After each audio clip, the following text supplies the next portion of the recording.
Now, the celebrations for America's 250th anniversary have been formally kicked off with a series of booming flyovers by stealth bombers, music from military bands, even Lean Greenwood singing God Bless the USA. Donald Trump saying there's never been anything like the United States of America, and together we are making it bigger and better and stronger and far more exceptional than ever before. He also said he personally had restored the country to greatness, proclaiming nobody's laughing at us anymore.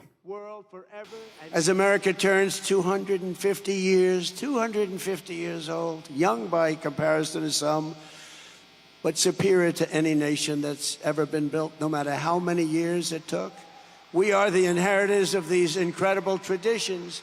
We are the ones who are carrying forward the light of Western civilization, because this is the very beginning of the golden age of America. We're in the golden age. There's never been an age like this.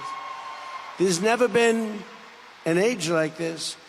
Donald Trump there. Well, Kethevane Gorjestani, our International Affairs Desk, is with me here on set. Kethevane, this event meant to kick off days of celebration of that anniversary. How did the president approach it?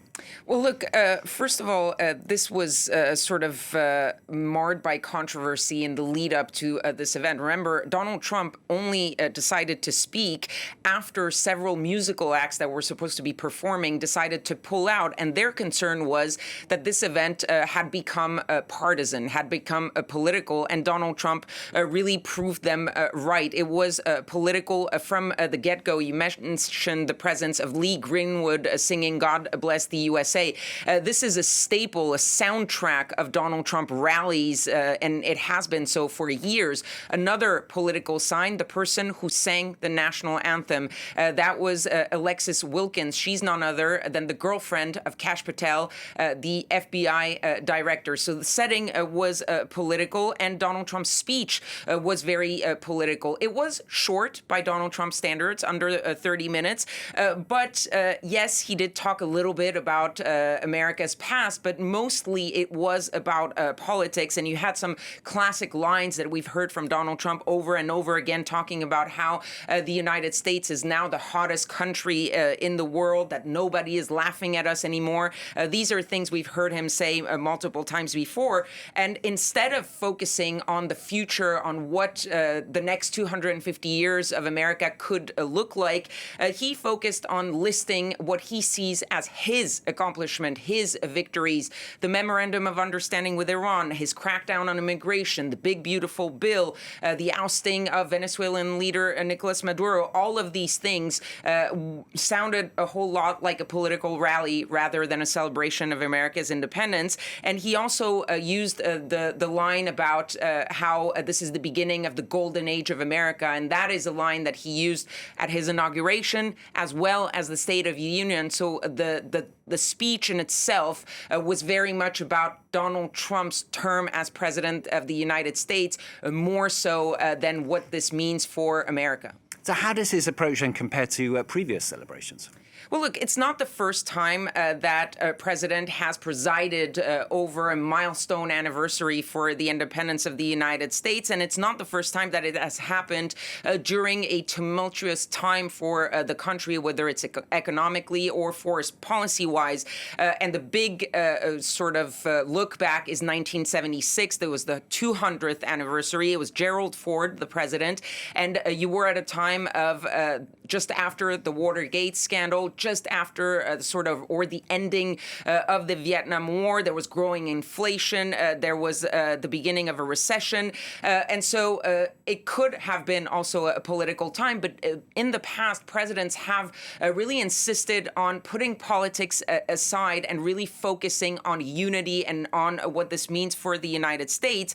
And while Donald Trump was a little bit more subdued than usual in his criticism of the Democrats, not only, as I was saying, was his speech political, but it was political in a very Trumpian way, in the sense that he made it mostly about him, his accomplishments, what he wants to do, rather than about the country. And a symbol of that was his focus on what he loves the most, talking about the most, which is the way he is beautifying Washington, D.C. Take a listen to what he had to say about that.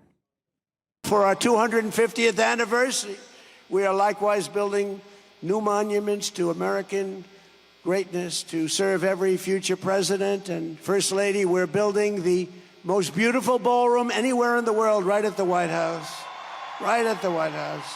It's going to be completed very soon.